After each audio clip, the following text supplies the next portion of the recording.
আমার একটাই ভাই। আমরা এটাই স্বপ্ন ছিল মানুষের কাছ থেকে টাকা পয়সা দাঁড় করে তারপর আমার ভাইয়ের বিদেশ দিছি। আজকে 19 দিন যাবৎ আমার ভাই প্রবাসে, তার হাত পা সবকিছু ভাঙ্গা সেই হাসপাতালে পড়েছে। ওর জন্য আনমু এরকম টাকা বা ওর চিকিৎসার জন্য আমরা কোনো প্রসেস করতে পারি নাই। যদি 10টা টাকা দেওয়ার সামর্থ্য না থাকে ভিডিওটা শেয়ার করে দেন, এই পরিবারটার পাশে দাঁড়ান। আমার বাচ্চাটা এই তিন মনে করেন ছোট সময় মা মারা গেছে, ডাঙ্গর হয়েছে ভাইলে ডাঙ্গর হয়েছে, মানে বিদেশ আল্লাহ নেওয়া হয়েছে লিন ফিন করে মানে এই দুর্ঘটনা ঘটতে গেছে।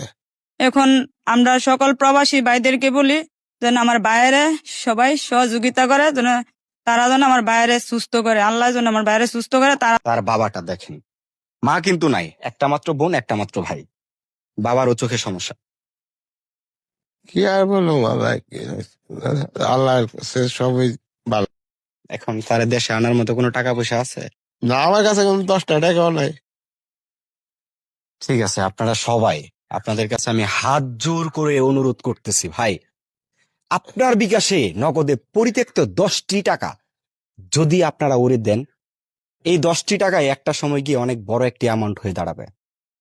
আপনারা সবাই, আর যদি 10টা টাকা দেওয়ার সামর্থ্য না থাকে ভিডিওটা শেয়ার করে দেন, এই পরিবারটার পাশে দাঁড়ান।